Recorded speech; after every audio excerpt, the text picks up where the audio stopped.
Buenas tardes a todos y cada uno de ustedes, iniciando la tercera jornada de este Seminario Internacional sobre Investigación Cualitativa. Bueno, reiterarles el saludo también a nombre pues, de la Facultad de Psicología, Relaciones Industriales y Ciencias de la Comunicación de la Universidad Nacional de San Agustín de Arequipa, todo ello en el marco del 36º aniversario. Muy bien, en estos días hemos contado con excelentes ponentes de talla internacional, de Colombia, Cuba, México, y hoy tendremos también la presencia de una destacada conferencista desde el país de España. Bien, un tema muy interesante el que se está desarrollando. Como decían, la metodología de la investigación cualitativa busca estudiar de manera científica pues, los imaginarios, las representaciones, las culturas y las subculturas humanas. En una palabra, todo aquello que guarda relación con el universo social y el mundo representacional del ser humano. Bueno, señoras y señores, hoy tengo el alto honor de presentar a una distinguida dama, a la doctora María José del Pino Espejo, que viene desde España, con el tema Diseños de la Investigación Cualitativa. Hablar un poco de la doctora, ella tiene un doctorado de la Universidad Pablo de Olavide de Sevilla, es licenciada en Ciencias Políticas y Sociología, máster en Ciencias en Análisis de la Política Social Europea en la Universidad de Bad UK Erasmus, de posgrado, máster en Estudios de Opinión del Colegio de Ciencia Política y Sociología de Granada, directora de varias tesis doctorales en la Universidad de Córdoba y en su propia universidad, coordinadora de convenios Erasmus de movilidad de alumnado en varias universidades europeas. Asimismo, es miembro de varias redes internacionales e iberoamericanas. Ha publicado, nos indica, en revistas editoriales de gran impacto a nivel de su país. Resaltamos también su experiencia en el Perú con las publicaciones de 2 libros, Indicadores de Violencia de Género en el Perú, la percepción del personal técnico de los centros de emergencia mujer. Asimismo, en un capítulo del libro Cooperación Universitaria al Desarrollo y Violencia del Género del siglo XXI. Bienvenida a este seminario internacional, doctora. Buenas tardes, doctor José Luis Evangelista. Muchísimas gracias por su presentación y muchísimas gracias por la invitación. Entonces, si les parece, pues comparto la pantalla para empezar la ponencia. Sí, pues les vamos a hablar de diseños de investigación cualitativa en este Seminario Internacional de Investigación Cualitativa, como nos dice el doctor José Luis Evangelista, ¿verdad?, de la Facultad de Psicología, Relaciones Industriales y Ciencias de la Comunicación de la Universidad Nacional de San Agustín, la UNSA de Arequipa. Para mí es un honor y yo tuve la suerte de estar una semana entre ustedes en el año 2017 con el proyecto de cooperación al desarrollo. Entonces yo le quería dar las gracias y unas muy especiales para la doctora Aimé Barreda, porque ella sí que ha compartido durante mucho tiempo una estancia en Sevilla. Y entonces, pues especialmente para ella, para el doctor José Luis Vargas, de Sociología, y bueno, para los vicerrectores, ¿verdad?, que ayudaron y están apoyando siempre los convenios. Y bueno, vamos a ver cómo introducimos el tema, ¿no? Yo creo que decir teoría, la verdad que no hace falta, porque lo han hecho maravillosamente bien las 4 ponencias anteriores, pero para el alumnado sí decirle que se puede perfectamente autoformarse en metodología cualitativa. Solamente abriendo la web, lo que yo extraigo de la web, cortando y pegando, es sumamente interesante. Por supuesto, todo ya expuesto por las 4 conferencias anteriores de las doctoras y del doctor, y entonces sí voy en la línea que han estado hablando de un análisis interpretativo y sí que... Pero, y también coincido, ¿no?, cuando hablaba ayer la doctora Irma, ¿no?, de que la metodología cualitativa y la cuantitativa, de forma muy weberiana, nos las ponen como si fuesen 2 mundos aparte. Para mí son 2 puntos unidos. Y sí entiendo que tenga una pedagogía y una necesidad de separarse cuando se explica, sobre todo al alumnado, pero luego después a la hora de trabajar se mezclan en muchas ocasiones, ¿no? Y bueno, pues todo esto nos lo demuestran como estuvo ayer tarde hablando, ¿verdad? Tarde española, desde luego. Estuvieron hablando del programa Atlas T, el doctor Rubén Hernández. Atlas T, y sí estoy muy de acuerdo con él, y hay desde luego otros que también el Max QDA, el Nudist in vivo, en fin. Entonces, estos programas, por una parte, nos permiten unir lo cualitativo y lo cuantitativo por todas las sesiones que nos estuvo explicando el doctor Rubén para no repetirme. Nosotras y nosotros, ¿no? Un equipo de investigación liderado por Jaime Andreu, estuvimos en Granada en una jornada de análisis cualitativo asistido por ordenador. A mí me tocó coorganizarlas con el doctor Andreu, Jaime Andreu, Abela. Y entonces ahí me tocó contactar con Bernie Glaser, que es el señor que está en el centro. Ellos hicieron un estudio, como nos comentaba ayer tarde el doctor Rubén, sobre la metodología, sobre cómo, lo que preguntaron fue cómo muere la gente, qué siente al morir. Y entonces hicieron tal barbaridad de entrevistas que le preguntaron, oye, ¿cómo habéis hecho el estudio? ¿Cómo habéis llegado a estas conclusiones? Y entonces, ante la pregunta ¿cómo lo hemos hecho?, escribieron The Grounded Theory, la teoría fundamentada, y escribieron metodológicamente cómo lo habían hecho. ¿Por qué resalto la figura de Bernie Glaser? Porque cuando yo lo contacto, estábamos con tres de los, era Max QDA que venían de Alemania, Atlas T también, y luego de Canadá venía Nudis in vivo, pero que lo presentaba a un latinoamericano. Y entonces, cuando terminamos, le habíamos dicho a toda la gente joven, le habíamos dicho a toda la comunidad universitaria que lo más, de lo más, de lo más era el análisis cualitativo asistido por ordenador. Y este señor, yo lo invito especialmente porque quiero que nos dé libertad.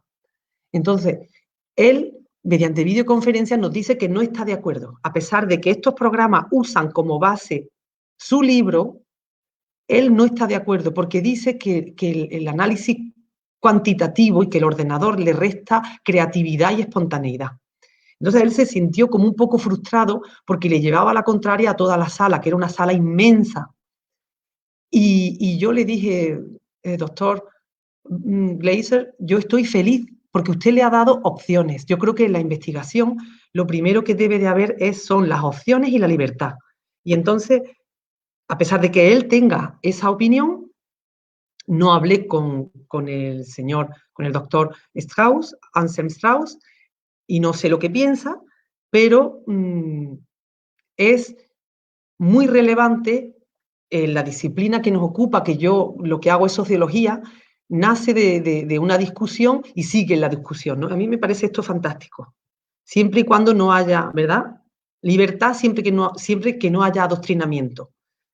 Y luego, pues me parece que cada quien debe de expresar lo que siente de la forma que lo siente y eso, pues, creo que son tiempos para inspirarnos, ¿no? Yo creo que nunca como ahora hemos tenido tanta libertad en las ciencias sociales al menos. Y sí le diría al alumnado, porque sé que hay mucho alumnado, que no se puede tener libertad si no se ha trabajado muchísimo. Es decir, todo esto, cuando ya dominas todo, puedes permitirte libertad o al menos cuando dominas una base. Entonces, la metodología cualitativa, ¿verdad? El análisis cualitativo, para mí los diseños son como un iceberg. Hay muy poco a la luz frente a todo lo que hay que descubrir. Y luego a mí, una de las cosas que más me gusta de la metodología cualitativa, como ahora veremos en los diseños, es que nunca termina. Yo nunca termino un trabajo que tuvo un enfoque cualitativo, nunca. Siempre sigo.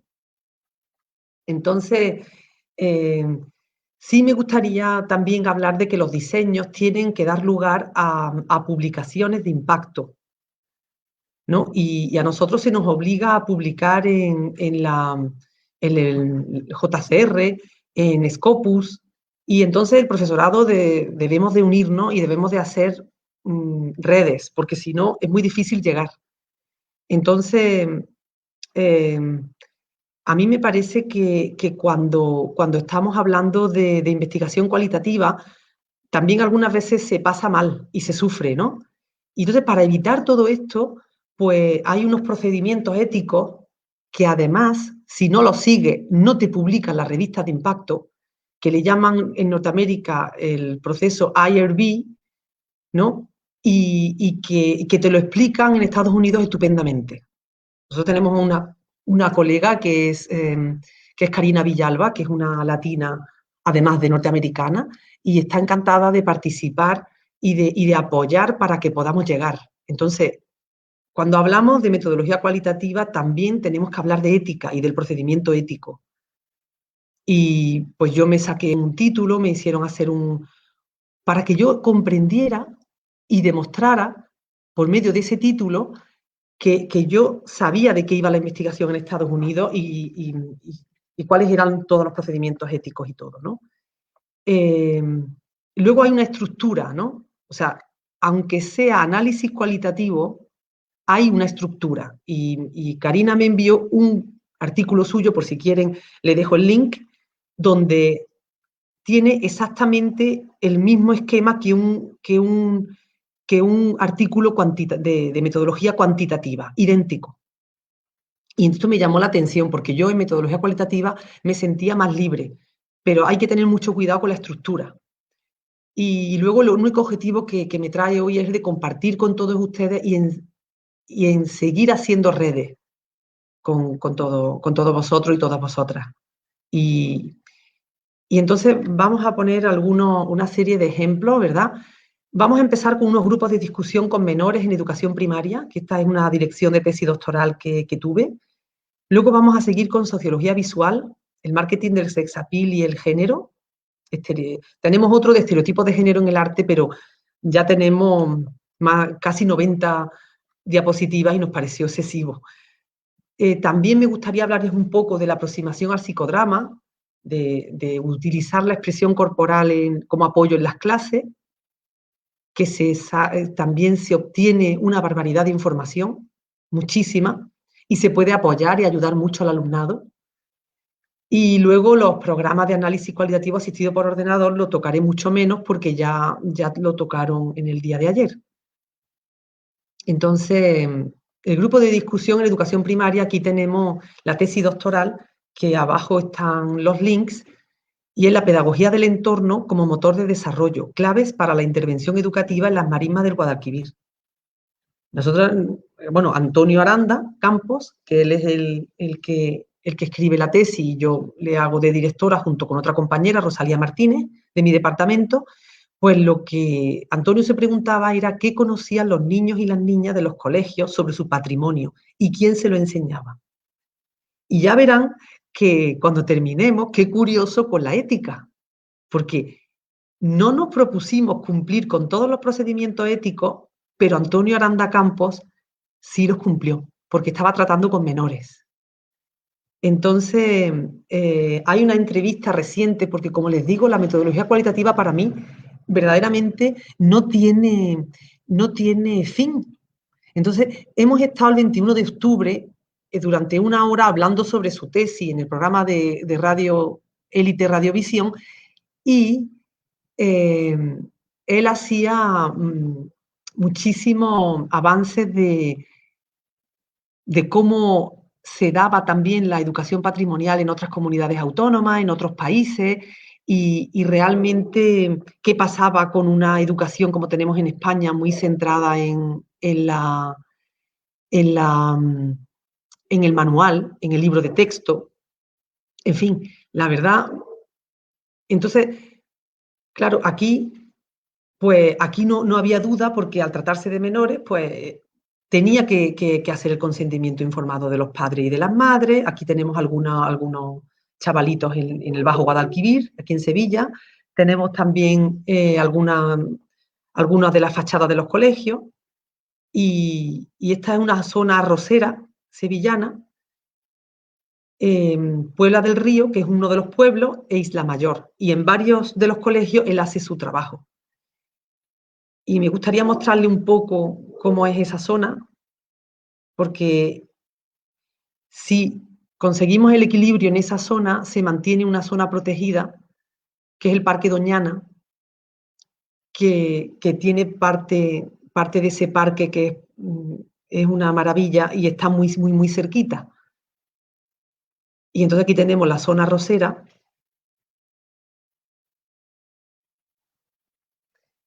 La gastronomía, ese arroz con cangrejo y el arroz con pato, y han hecho un esfuerzo importante por este chico que está aquí, era un trabajo fin de grado que tenemos y que Antonio le ayudó mucho porque además fue su alumno cuando él estudiaba primaria, fue alumno mío de trabajo fin de grado y fue alumno de Antonio Aranda. Entonces, bueno, nos pareció preciosa la iniciativa para enseñarle a la población qué aves son las que tienen y la forma de embellecer en los pueblos. Cuando terminas de leer la tesis de Antonio Aranda, te entra unas ganas locas de ir a esa zona, de comer sus productos y de ver, o sea, que tiene una incitación al turismo impresionante, ¿no? Entonces aquí tenemos todas las aves y entonces pues lo que queríamos saber era quién se lo enseñaba, si aprendían todo eso en el colegio, si era el ayuntamiento, si era la familia, si eran las amistades. Y nos tocó bucear bastante, nos tocó, como decían nuestras queridas ponentes y nuestro querido ponente en estos 2 días, sí tuvimos que sumergirnos bastante. Entonces, cuando tocamos los grupos de discusión, yo empezaba a leerlo y todo era hacer anotaciones. Uy, esto no. Uy, esto tampoco. Uy, hasta que llegó un punto en que dije, todo sí, porque no tienen nada que ver los grupos de discusión con menores de 6 años, 10 años, 11 años, que además mezclaba las edades, no tiene nada que ver con los grupos de discusión de adultos. Y Antonio insistía en este programa de radio en contar que efectivamente había que ser muy artista para poder llevarlo a cabo. Y Antonio Aranda, pues en ese momento era profesor de educación infantil, de 3 a 5 años. Luego, una cosa que me llamaba muchísimo la atención es que mezclaban la realidad con la ficción. Si le preguntabas qué animales había en la marisma, te decían que elefantes, porque habían ido a un parque que está por aquí cerca, el Castillo de la Guarda, y entonces allí había serpientes y elefante y tigre, y te decían eso. Era una cosa que a mí me llamaba la atención mucho porque nunca había tenido la oportunidad de trabajar con edades tan tempranas. Y luego otra característica es que tienes un índice bastante alto de grupos de discusión que tienes que desestimar porque se cansan. Entonces, aquí están algunas de los grupos de discusión y claro, mezclar las edades era muy importante para la participación. Aquí tenemos al doctor Aranda Campos con su grupo de discusión. Entonces, pendiente siempre quedan muchas cosas, porque estamos además en metodología cualitativa. Por más que insistimos, no hubo forma de que Antonio Aranda hiciera un análisis de género.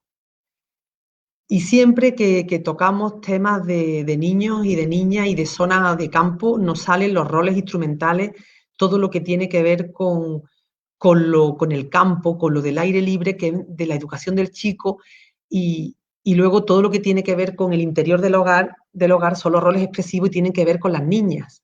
Claro, el doctor Aranda Campos dice que todo lo que eduque en la escuela educa en igualdad.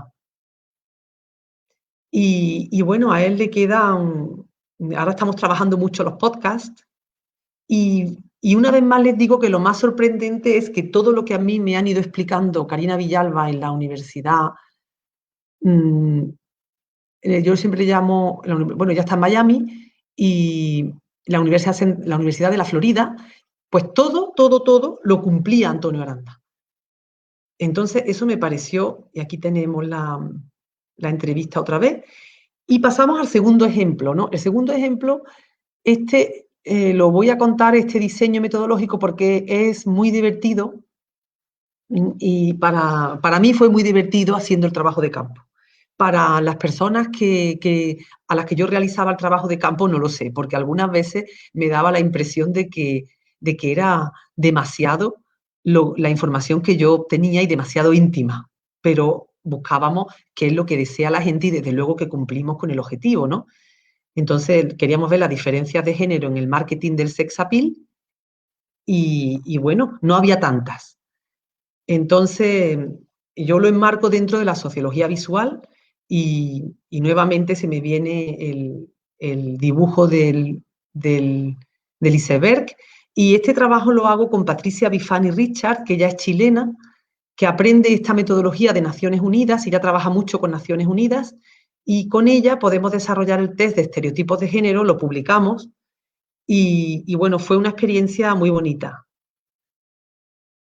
Me ha servido porque también, como somos docentes, además de investigadores, ¿verdad? Y de investigadoras, tenemos que pensar también que a veces nos invitan a dar seminarios. Entonces, yo estuve muy activa durante todos los años que pude en la Semana Internacional, que si quieren ver cómo la organizamos, yo personalmente lideré una, pues aquí tenemos un ejemplo. Le pueden dar, se quedan con el PowerPoint y pueden ver cómo la hemos organizado y estoy a su entera disposición. Entonces, aquí tenemos algunas fotos de la Semana Internacional en Chedelca, en Polonia, en Lituania, y aquí arriba en la Universidad Pablo de la Vide con una de las profesoras invitadas que cumplía años. Luego, también con este tipo de metodología hemos hecho innovación docente, ¿no?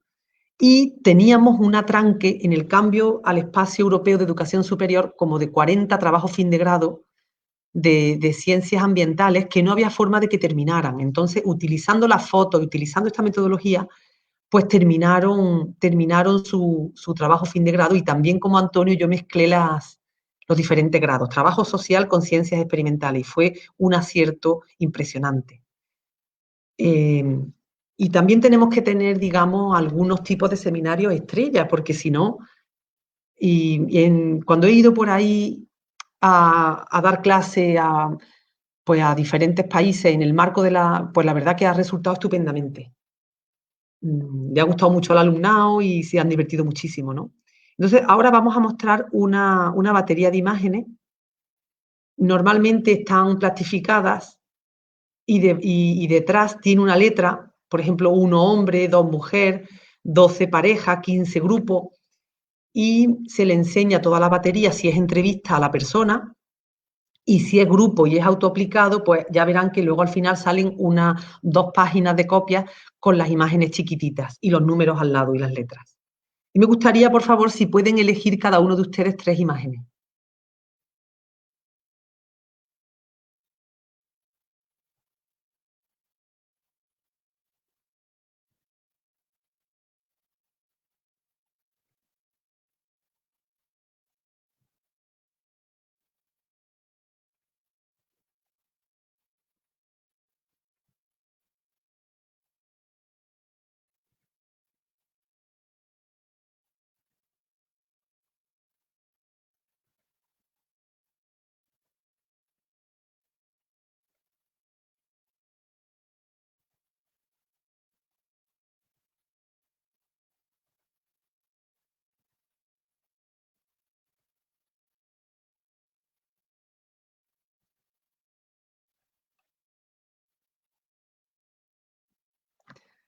Entonces, no sé si las habrán elegido, pero era impresionante porque algunas de ellas no están en grandes, como esta, por ejemplo, que pone chocolate, que era un masaje de chocolate. Y cuando la persona, la amiga a la que yo le estaba haciendo el cuestionario, lo que necesitaba era relax y que le dieran un masaje, la elegía. Yo no me di ni cuenta cuando plastificaba las fotos de que era un masaje. Esta me la pasó, todas las eligió Patricia Bifani y yo, pues muchas veces no sabía el porqué. Eh, Hubo mucha gente que quería sofisticación y lujo, otra gente joven que lo que quería era directamente relaciones amorosas y cuando le preguntabas, que ahora os preguntaré, ¿por qué has elegido esta foto? Pues se ponían rojas como un tomate. Y claro, a mí eso me daba mucha risa, entiendo que era muy, muy difícil para las chicas jóvenes. Y, y luego también había otras fotos donde querían pues tener una experiencia en grupo. No sé si habéis visto que hay algunas de grupo. Una que me pareció muy tierna es esa foto que están el, el padre con el hijo. Esta, por ejemplo, también la elegía mucho porque era la Navidad detrás y bueno, le parecía como familia y tal y le gustaba, ¿no? La de grupo la eligieron una barbaridad y bueno, era muy interesante ver qué es lo que la gente desea, ¿no? Entonces, el test, pues primero identificábamos las láminas que cada quien había elegido, preguntábamos el por qué y qué te gusta de esa lámina, y luego era con cada foto, tenían que montar una historia, ¿no? La persona que está representada en la foto ha ganado un premio y tiene un dinero inesperado. Escriba una historia con un argumento que nos cuente qué hacen la persona o las personas de la foto, o la que está mirando la publicidad, qué piensan, qué sienten, qué aspiran a obtener, qué harán para lograrlo. ¿Encontrarán obstáculos? ¿Los sobrepasarán o no? ¿Y por qué? ¿Qué harán para sobrepasarlos? ¿Qué medidas tomarán? ¿Quedarán feliz, satisfechos o más bien descontentos e insatisfechos? ¿Qué harán después? ¿Verdad?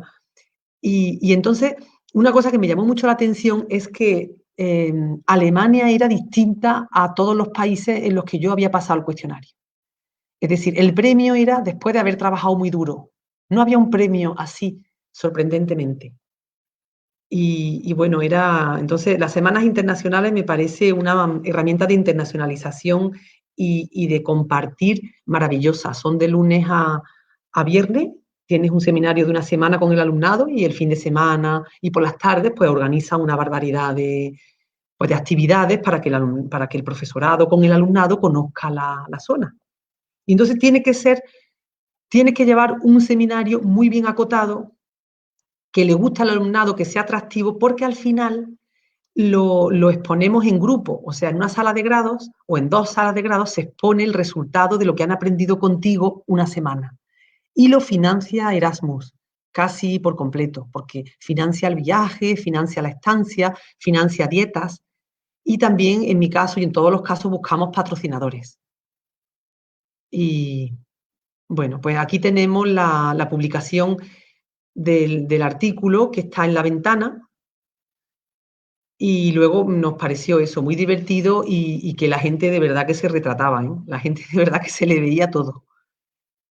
Y luego, pues también me gustaría compartir yo no puedo decir que hacía psicodrama porque como no soy psicóloga, pues Malena Rubinstein, con la que yo hago y aprendo de ella esta técnica, pues me decía, tú psicodrama no puedes. Y entonces digo, bueno, pues aproximación al psicodrama y lenguaje corporal. Bueno, eso sí. Entonces yo con ella me formé en un poquito, todavía estoy en formación, claro, pero me formé, fui a la cárcel de mujeres con ella, fui a un barrio que son las 3.000 viviendas, que tenía ya un proyecto. Ella vino a la Facultad de Ciencias Sociales con trabajo social y sociología y yo finalmente incorporo la herramienta a mis clases cuando tengo un hueco y necesito que el alumnado, antes del COVID, claro, que el alumnado se relaje y porque no podemos estar tantas horas sentados. Yo creo que llega un punto en que tenemos que plantearnos el usar otras partes de nuestro cuerpo para aprender, ¿no? Y entonces ha resultado muy, muy curioso, pero sobre todo cuando yo lo he adaptado a mis clases, ¿no? A mi manera. Entonces, siempre nuestro aula yo la veo, claro, como como un laboratorio, ¿verdad? Vas proponiendo, ¿no? Entonces yo empezaba con una palabra clave, por ejemplo, a ver qué tema queréis hoy. Queremos las relaciones amorosas, ese le encanta. Pues venga, vamos a hablar de las relaciones amorosas. Una palabra clave. Y entonces ya empiezan a decir, y hacemos grupos de palabras en la pizarra, ¿no? Eh, libertad, celos. Entonces, cuando terminamos la clase, la mayoría, la inmensa mayoría, tienen unas relaciones amorosas muy sanas. Pero había como un grupito entre 8 o 12 por clase, hablamos de clases de 70 personas, que tenían relaciones muy tóxicas. Y entonces, por lo menos fueron conscientes de que lo que sentían en las relaciones amorosas no le hacía bien. Y luego yo tengo pues muchísimas telas y entonces eligen las telas cada grupo y hacen una figura. Y entonces pues tiene mucho que ver con todas las aproximaciones teóricas de las que hemos hablado, ¿no? Con el interaccionismo simbólico, con Erving Goffman y con considerar la vida como un teatro, ¿no? Y bueno, aquí estamos con Malena está a la derecha, Malena Rubinstein, y bueno, ahí están hablando en esta ocasión de qué era de la inmigración, ¿no? Entonces, al final demostraba el grupo que al inmigrante no se le aceptaba como era, porque le estaban poniendo de todo lo que consideraban el grupo que era necesario. Entonces tú puedes decir verbalmente y mentalmente que estás de acuerdo con muchas cosas, con la igualdad, con la inmigración, con muchos temas, pero a la hora de la verdad, cuando lo expresa tu cuerpo, cuando te desinhibes, ahí sale lo que tú realmente sientes. Entonces, este era otro de los grupos y, y bueno, estaban hablando de, del tren, de cómo iba, cómo pasaba la vida, en fin. Cada quien elegía el tema que quería por palabras clave. Aquí hay otro grupo. También Malena trabaja con, yo todavía no he trabajado mucho con marionetas y aquí trabajando. No crean que tienen que ser grupos chiquitos, pueden ser grupos muy grandes. Este, por ejemplo, eran las clases sociales, la pirámide de las clases sociales. Aquí están trabajando con los muñecos.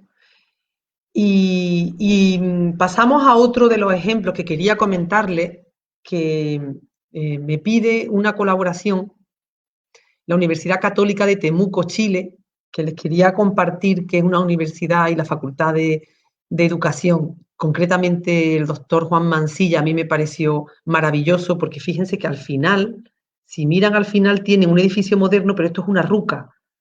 Y entonces el pueblo mapuche está integrado dentro de la universidad. Este chico del centro es un alumno mapuche y también hay profesorado mapuche que lucha por mantener su identidad. Esto me pareció maravilloso. Y entonces me pidieron una colaboración para hacerle 3 o 4 preguntas vía WhatsApp y yo se las mandaba a ellos. Y entonces estuvimos trabajando con el Atlas T. Juan Mansilla estuvo trabajando con el Atlas T y resultó la más interesante. Yo en cuanto salga el artículo publicado se lo paso con mucho gusto. Y, y sí, a él le encanta porque tiene eso, el arete del artesano y es una persona que le gusta. Entonces yo quería darle las gracias y terminar con Calderón de la Barca, que dice, ¿qué es la vida? Un frenesí, decía, ¿qué es la vida? Una ilusión, una sombra, una ficción, y el mayor bien es pequeño, que toda la vida es sueño y los sueños, sueños son. Entonces, yo estaré con mucho gusto respondiendo y profundizando en todo lo que ustedes deseen. También hemos hecho una estrategia de análisis cualitativo con los 2 libros del Perú que publicamos, porque publicamos el mapa de indicadores de violencia de género y tenía un cuestionario de 100 preguntas, pero lo que hacíamos era grabarlas con el teléfono y con unas grabadoras y luego transcribíamos. Y menos de un tercio se pudo aprovechar, pero ahí hacíamos lo que decían nuestras compañeras doctoras y con el doctor, o sea, si quieres de verdad saber, te tienes que meter en el cualitativo, porque claro, los detalles están ahí. Entonces, bueno, espero que haya sido de utilidad y, y bueno, pues yo con mucho gusto, si les parece, entramos en el debate de lo que le interese y no le resto tiempo a mi compañera que viene después. Entonces, sí seguimos en abierto, ¿verdad? Y bueno, yo tuve la suerte de viajar por todo el Perú. Tuvimos un proyecto de cooperación al desarrollo que se llamaba Impacto Social y Jurídico de las Intervenciones Andaluzas en los Centros de Emergencia Mujer. Y entonces, pues, una de las semanas me tocó Arequipa. Y bueno, en el Cusco, Arequipa, bastante tiempo. Estuvimos como 1 mes y medio viajando. Y nos llevamos a 7 alumnas y 7 alumnas, solo fueron chicas, y luego fueron también un par de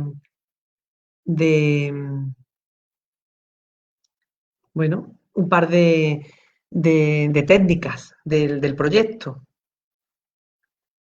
Entonces, la experiencia nuestra pues fue fabulosa y lo que estamos sacando ahora son artículos y capítulos de libros donde hablamos de forma cualitativa, hemos ordenado según el mapa de indicadores todo lo que nos han ido diciendo en las entrevistas que hemos podido transcribir y que han sido posible su utilización. Entonces tenemos un capítulo de libro, por ejemplo, de la selva peruana, de la violencia de género en la selva peruana. Entonces, yo creo que sí se ha oído, ¿verdad?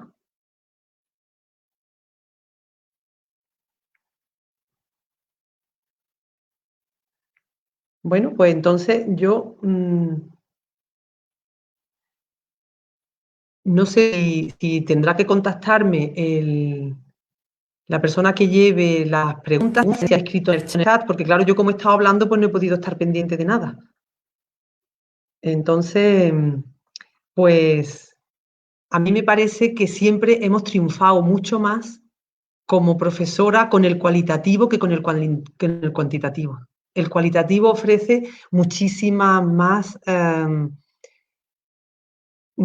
juego con el alumnado. O sea, yo les animaría a que empezaran por el cualitativo al alumnado, que ya tienen tiempo de meterse en el cuantitativo, pero yo eso creo que es muy personal, o sea, que hay que dar libertad. Sí, ¿usted me escucha? Sí, interesante Sí, la doctor José Luis participación. Evangelista. Sí, gracias. Sí. Muy bien. Interesante la ponencia de la doctora. Sé que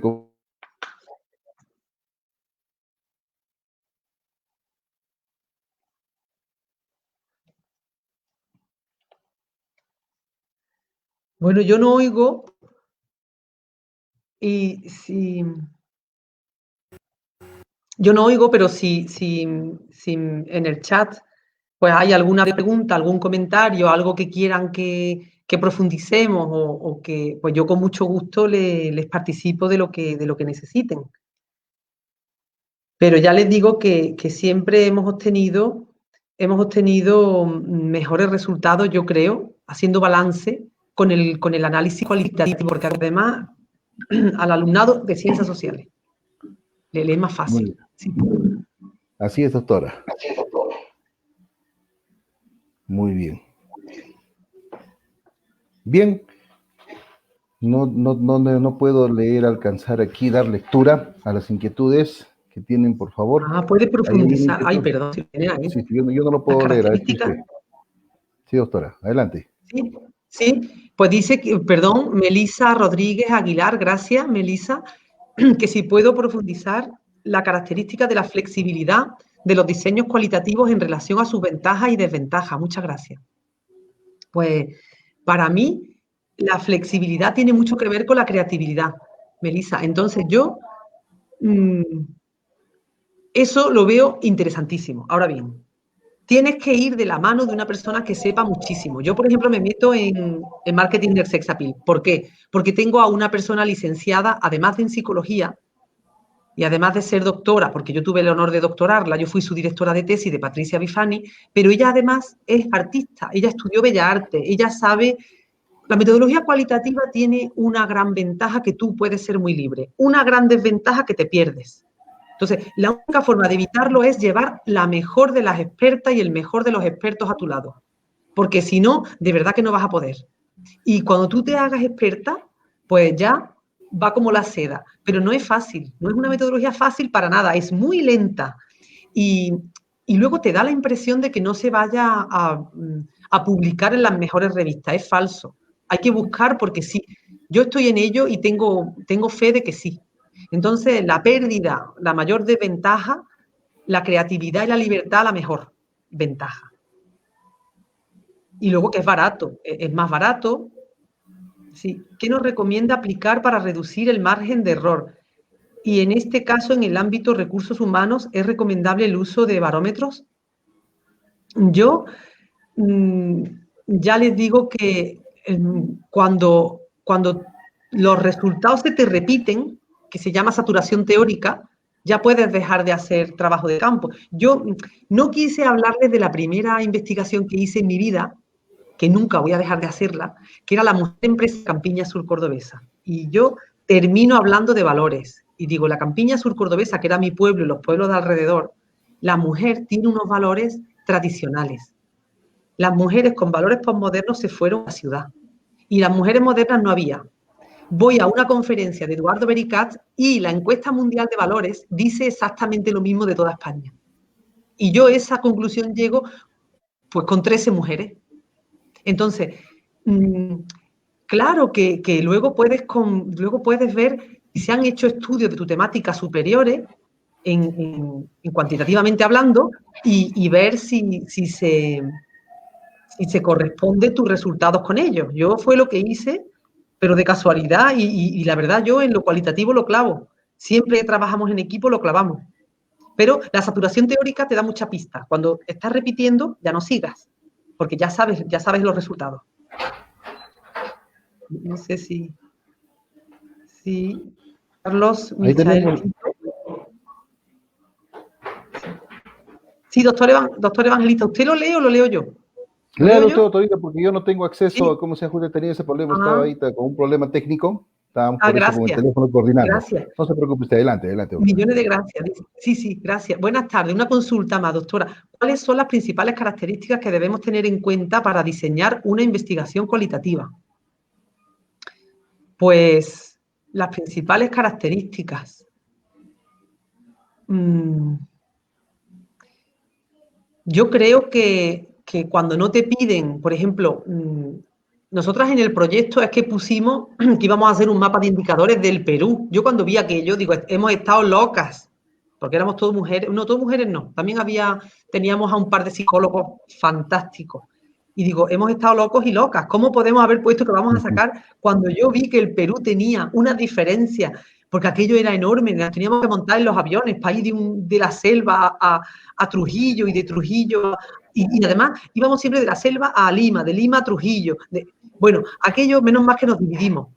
Entonces, si no te están pidiendo eso, y yo puedo trabajar, por ejemplo, solamente en una zona como Lima o en una zona como Arequipa, si te lo permite el proyecto, pues entonces, pues tú lo haces así. Pero sí, claro, depende de lo que pongas de objetivo. Entonces, las características te las da si la población objeto de estudio es chiquita, porque como sea grande, ahí tienes que echar mano de un buen cuestionario y los datos pronto y ágil. Es que depende de lo que te pidan quien te está empleando o de lo que tú hayas puesto en la solicitud de un proyecto. Pero para un trabajo fin de grado, para una tesis doctoral, usted no tiene que complicarse la vida, pienso yo. Pero bueno, eso es muy personal. Gracias, doctora, por sus alcances. Su experiencia es muy importante para todos nosotros y debemos motivarnos un poco más al trabajo de la investigación para generar mejores aportes a nuestra sociedad y en el mundo, definitivamente en todos los aspectos sociales, culturales, como usted lo ha podido destacar a través de su ponencia. Muy bien, creo que como se llama ahora sí, agradecer la presencia de la doctora María José del Pino de Espejo, que viene desde España. Muchísimas gracias, el reconocimiento a nombre de la Universidad Nacional de San Agustín y en especial de nuestra Facultad de Psicología, Relaciones Industriales, Ciencias de la Comunicación, en el marco de este 36º aniversario. Muchísimas gracias, doctora, por su presencia en esta mañana, justamente que finalizamos ya nuestro Seminario Internacional de Investigación Cualitativa. Y también un reconocimiento especial ayer también en la tarde de la ponencia que se tuvo de parte del doctor Rubén Hernández Chávarria, que disertó el tema técnicas y estrategias de investigación cualitativa. Hubo un problema técnico, pero al final el doctor durante la tarde absorbió muchas inquietudes en forma personal a los correos de todos los participantes. Muchísimas gracias. Esto se está transmitiendo a través de las redes sociales, del Face, del canal de YouTube. Muy bien, y está generando un gran impacto. Justamente nuestros estudiantes tienen un gran interés en incursionarse en la investigación cualitativa. Gracias, doctora, también, como se llama, por compartir en esta hermosa mañana. De esta manera hemos finalizado nuestra ponencia de este último día, en esta primera plenaria, y para luego dar en breves momentos paso a la segunda ponencia que tenemos preparados a cargo de la doctora María Margarita Alonso con el tema procesamiento, interpretación y redacción de los resultados de la investigación cualitativa. Muchísimas gracias y reconocidos a ustedes, doctora, también. Muchísimas Buenas gracias. tardes. Buenas tardes. Buenas tardes, gracias.